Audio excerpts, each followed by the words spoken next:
అమ్మా నాకు చిన్న డౌటు, ఇప్పుడు మట్టితో చేసిన లింగాన్ని ఏమంటారు? పార్థివలింగం. మరి ఇసుకతో చేస్తే? సైకతలింగం. లోహంతో చేస్తే? లోహజలింగం. రత్నాలతో చేస్తే? రత్నజలింగం. మరి చెక్కతో చేస్తే? దారువలింగం.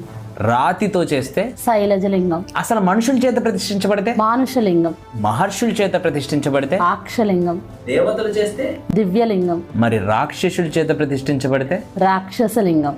అమ్మో, ఇన్ని లింగాల? ఇవేనా? ఇంకేమైనా ఉన్నాయా? ఎందుకు లేవు, ఇంకా చాలా ఉన్నాయి. స్వయంభూలింగాలు. ఇవి ప్రపంచంలో ఎప్పుడు ఏర్పడ్డాయో, ఎలా ఏర్పడినాయో ఎవరికీ తెలియదు. అవి శ్రీశైలం, కాశీ, కేదార్నాథ్ ఆ క్షేత్రాల్లో ఉన్న లింగాలు. మరికొన్ని సహజ లింగాలు. ఇవి వాటంతట అవే ఏర్పడతాయి, వాటంతట అవే అభిషేకం కూడా జరుగుతాయి. మరికొన్ని లింగాలు నీటి ప్రవాహం ద్వారా ఏర్పడతాయి, అవి బాణలింగాలు. ఈ విధంగా ప్రపంచంలో అణువణువున ఆ పరమేశ్వరుడు కొలువై ఉన్నాడు.